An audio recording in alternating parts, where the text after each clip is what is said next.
Hari ini saya mau menyampaikan kepada saudara, kiranya kita semua diberkati dalam waktu yang sebentar ini, ya, mengenai bagaimana kita hidup sebagai pribadi yang sudah diselamatkan Tuhan. Apakah rencana Tuhan bagi kita yang akan kita kejar terus sampai Tuhan Yesus datang, atau sampai kita pulang kepada Tuhan Yesus? Dan apa pula maksud Tuhan sebagai sidang Tuhan di Semarang ini?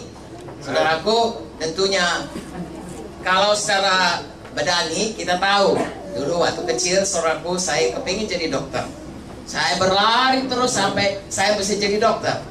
Padahal saya nggak tahu tuh jadi dokter. Saya pikir saudaraku tamat SD 3 tahun, SMP 3 tahun, SMA 3 tahun, dokter tuh 3 tahun. Nggak tahu ya saudaraku, rupanya lama baru jadi dokternya.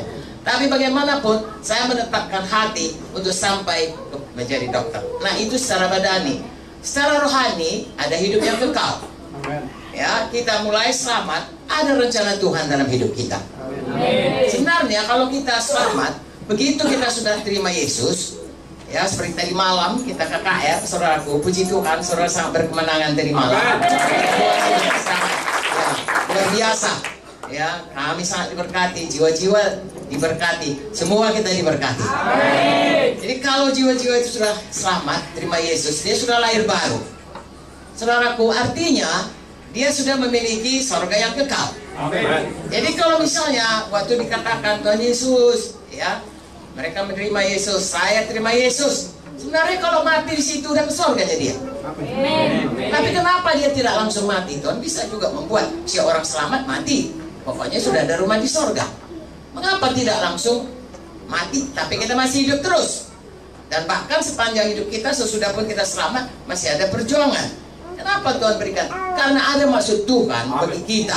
Sesudah pun kita selamat, ada maksud Tuhan, ada rencana Tuhan.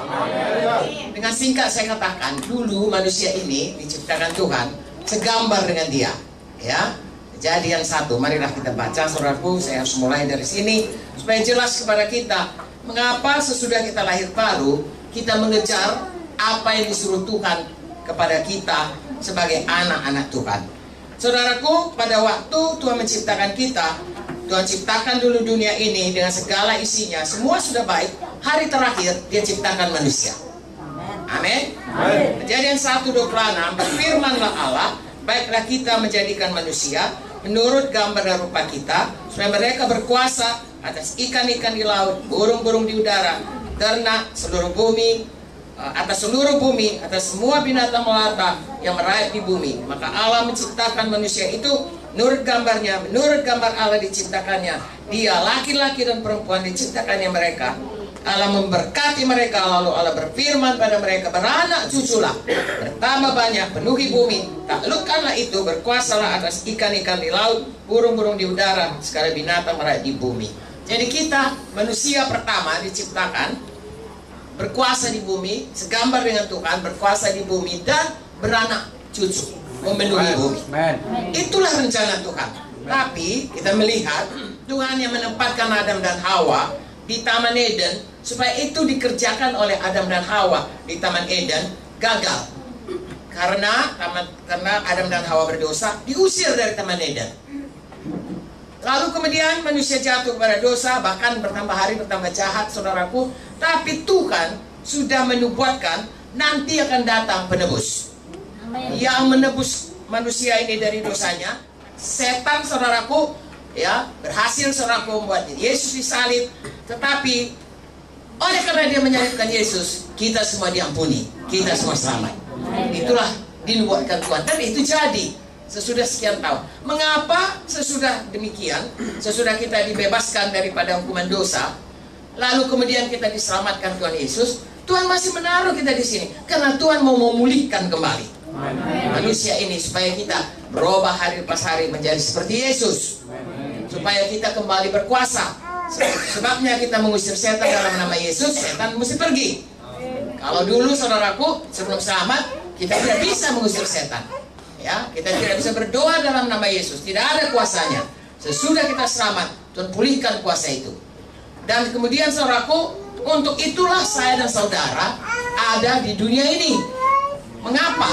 Karena Tuhan Yesus sudah di surga, kita di dunia ini dipakai Tuhan untuk menjadikan maksud Tuhan itu genap di dalam dunia ini. Saya dan saudara dipakai Tuhan supaya kita semuanya menyelamatkan jiwa-jiwa, lalu seperti Pendeta Agung mengajari mereka sehingga mereka berubah menjadi seperti Yesus, lalu mengajari mereka supaya hidup mereka berkuasa, dan mengajar dan kemudian mengajak semua jiwa-jiwa untuk Pendeta Agung supaya bertambah banyak anak-anak Tuhan.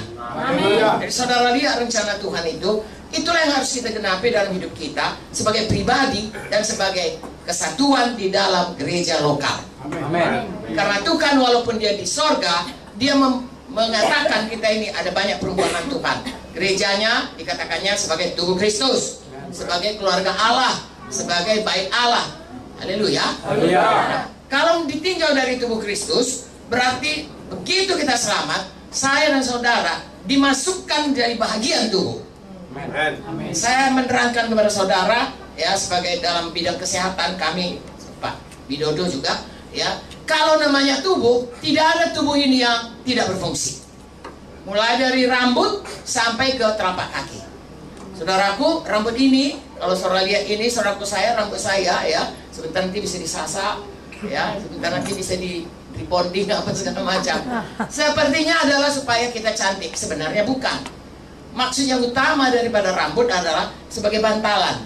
Kalau saudara jatuh, saudara nggak langsung retak kepalanya. Rambut ini bantalan.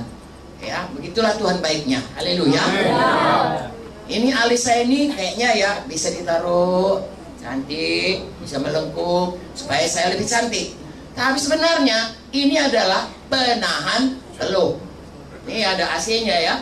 Kalau misalnya nggak ada AC, saudaraku, saya khotbah di sini, peluhnya bercucuran, apalagi kalau siang, maka penuhlah. Saya pun berkhotbah, saudara-saudaraku. Tapi karena ada alis, saya bisa melihat saudara, mata tetap tidak. Haleluya. Kecil-kecil seperti itu. Pun apalagi jantung, apalagi paru-paru, itu vital.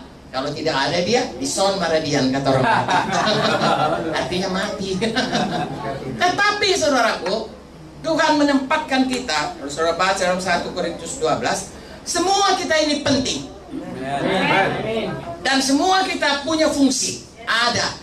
Ya, mulai dari menyapu gereja, saudaraku, membuka pintu, kalau ada hilang kuncinya, nggak bisa kita kebaktian di sini. Ya, kalau tidak disapu, saudaraku, semua kita akan bersin-bersin karena berdebu semuanya. Tetapi ada juga yang, misalnya Pak Widodo, kalau dia nggak ada, kita tadi nggak bisa kebaktian, ya, sama sekali tidak bisa. Semua itu ditaruh Tuhan dalam satu tubuh dan semua ada fungsinya. Amin. Dan siapakah yang memberikan kepada kita kemampuan untuk itu?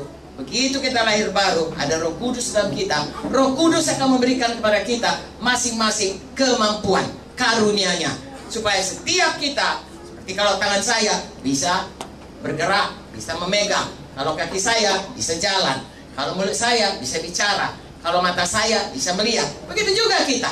Semua saudara ada fungsi dalam gereja Tuhan GKI Semarang.